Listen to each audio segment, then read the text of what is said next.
Hello लोगोफोर, नोंथांमोनखौ आंनि YouTube चेनेलाव गिबियावनो बरायहरबाय आरो लोगोसे नोंथांमोनखौ आसा खालामो गासिखौबो नायगिरि बिथांमोनखौ मोजाङै दं होननानै, लोगोसे बुहुमनि बर'फोरखौ आं मोजाङै दङ होननानै आसा खालामबाय। आङो दिनैनि गोदान खबरखौ लाना फैदों नोंथांमोना। आङो मैयाबो दाबायदिनो मोनायाव गासैबो खबरखौ लानानै हगारदोंमोन आरो दिनैनि आसामनि आरो भारतनि आरो बुहुमनि खबरखौ लाना फैदों। नोंथांमोना जोबजासिम भिडिअखौ नायलांबानो जाबाय आरो नोंथाङा गोदानबा आंनि चेनेलखौ साबस्क्राइब खालामना ला, जाहाथे गोदान भिडिअफोरखौ नोंथांमोना थाबैनो मोननो हायो। दाना नाय दिनैनि खबरा 1 नाम्बाराव दं। आसामाव गासै 20 जन कर'ना भाइरासजों गादबजाबायनो ना, थैनाय नङा दे बियो। आसामाव मैया 16 जनमोन, ओमफ्राय दायो 20 जन जाबाय आरो ना। आसामाव बारायबाय, बियो बारायलांबाय थागोन, बेखायनो जों हुसियार जानाया मोजां। बर' हारिफ्रा माने न'निफ्राय ओंखारैयानो मोजां। दा भारतावबो मोनफ्रोमबो हादोराव दाबो मुलि मोनाखै बिनि हामनायनि, आरो लोगोसे बियो खमायनायनि लामायाव फैयाखै, बारायनायनि लामायावसो दंगासिनो दं।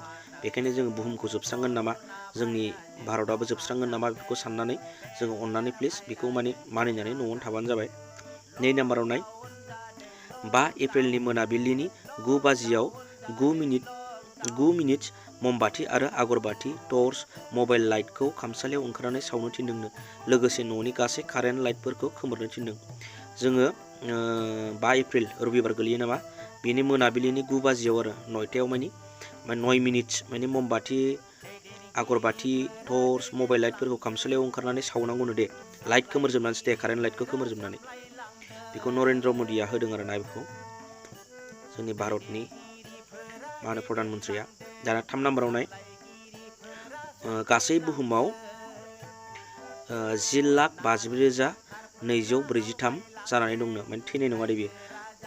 बुहुमाव बेसेबांनो गासै 10 लाखजों 1 मिलियन जायो दे, 10 लाखजों 1 मिलियन जायो। जोङो 1 मिलियनखौ गोबां मानसिया मिथियाबो जानो हागौ, नाथाय 1 मिलियन होनाया बियो 1M होनाया 10 लाखजों 1 मिलियन जायो।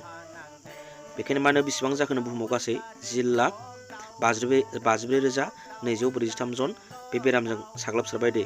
बुहुत गिथावना दे नोंथांमोन, खोनानायावसो नोंसोरो जेबो नङा बायदि मोनदों, नाथाय जुदि जानांगौब्ला बुहुत गिथावना। 4 नाम्बाराव नाय। गासै बुहुमाव 55,711 जन थैबायनो, गासै बुहुमावनो दे। बेसेबांनो 55,749। मैया बेसेबांमोन? मैया 46 ना 49 होदोंमोन नामा आङो, ओमफ्राय दिनै नै बारायबावबाय। बे खमायनायाव फैयाखै दे, 55,711 जन थैबाय आरो ना। 5 नाम्बाराव नाय। इटालियाव गासै 13,915 जन थैबायनो, इटालि हादराव दे। आरो बिसिनाव 2 लाखनि बारा मानसिनाव जानानै दङ दे। मानो होनना बुङोब्ला बुहुमनि मादाव बयनिफ्रायबो बांसिन मानसि थैनाय इटालियावनो थैनाय दे, बेखायनो आं बेखौ होफादों। इटालियाव गासै 13,915 जन थैबाय दे। दाना भारताव नायदो। भारताव गासै 2,565 जन साग्लोबजाबायनो, थैनाय नङा दे बे। भारताव गासै बेसेबां साग्लोबजाखोनो 2,565 जन साग्लोबजानानै दं, आरो लोगोसे 72 जन थैबायनो, 72 जन थैबाय आरो ना। 72 जन मानसिया थैबाय आरो भारताव। आरो दाना 5 नाम्बाराव नाय। 5 एप्रिलाव लकडाउनखौ बोखारनो हागौनो, नरेन्द्र मदिया लकडाउनखौ बोखारनो हागौ होननानै बुंदों आरो ना।